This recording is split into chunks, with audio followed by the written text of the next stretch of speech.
Now, everyone likes the idea of a weekend or maybe a whole week on one of our sandy beaches or across to one of our fabulous sandy islands. But there are a few things you can do to ensure a fabulous family holiday. Number one, of course, is tyre pressures. We always talk about tyre pressure, but there is nothing else you can do that is as important in getting your vehicle across whatever degree of soft sand you're looking at than getting your tyre pressures right. Now, there's a bit more to it than just picking a number and going down to it. You need to have a little bit of a think around a few things. You know, if it's rained recently and the sand's pretty hard, that's going to mean you don't need to go down quite as low. However, if you're heading on Fraser Island at the end of the school holidays and it hasn't rained for 3 weeks, that sand is going to be treacherous and you'll be heading down to a much lower pressure than you might otherwise be. Number two, of course, is understanding the tide times. There's no point heading out onto the beach at high tide. You need to give yourself time. You need to be able to plan ahead and work around those tides so you are out on the beach and enjoying the ability to drive on the beach closer to low tide. We certainly want to avoid that time where the tide is galloping back in.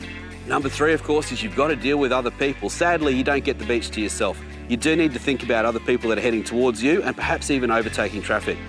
So the thing about the beach, folks, is there's no white line down the middle. There's nothing there separating the oncoming and the traffic travelling in the same direction as you.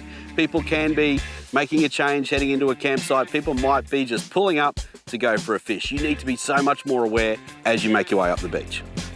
Number four, of course, it's really important to remember that all of our beaches are actually public roads. They are gazetted roads, the police are out on them, and you need to be aware of what the speed limits are.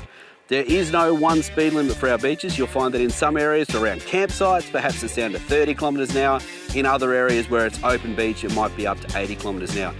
So number five, we need to constantly consider the fact that our vehicle is going to behave very differently on sand. When you jump on the brakes hard with deflated tyres, that's going to have a different feel to it than if you do that on the road. And if you turn hard on the steering wheel, folks, you might find you pull a wheel off the rim and then you're on your way to having a really, really bad day.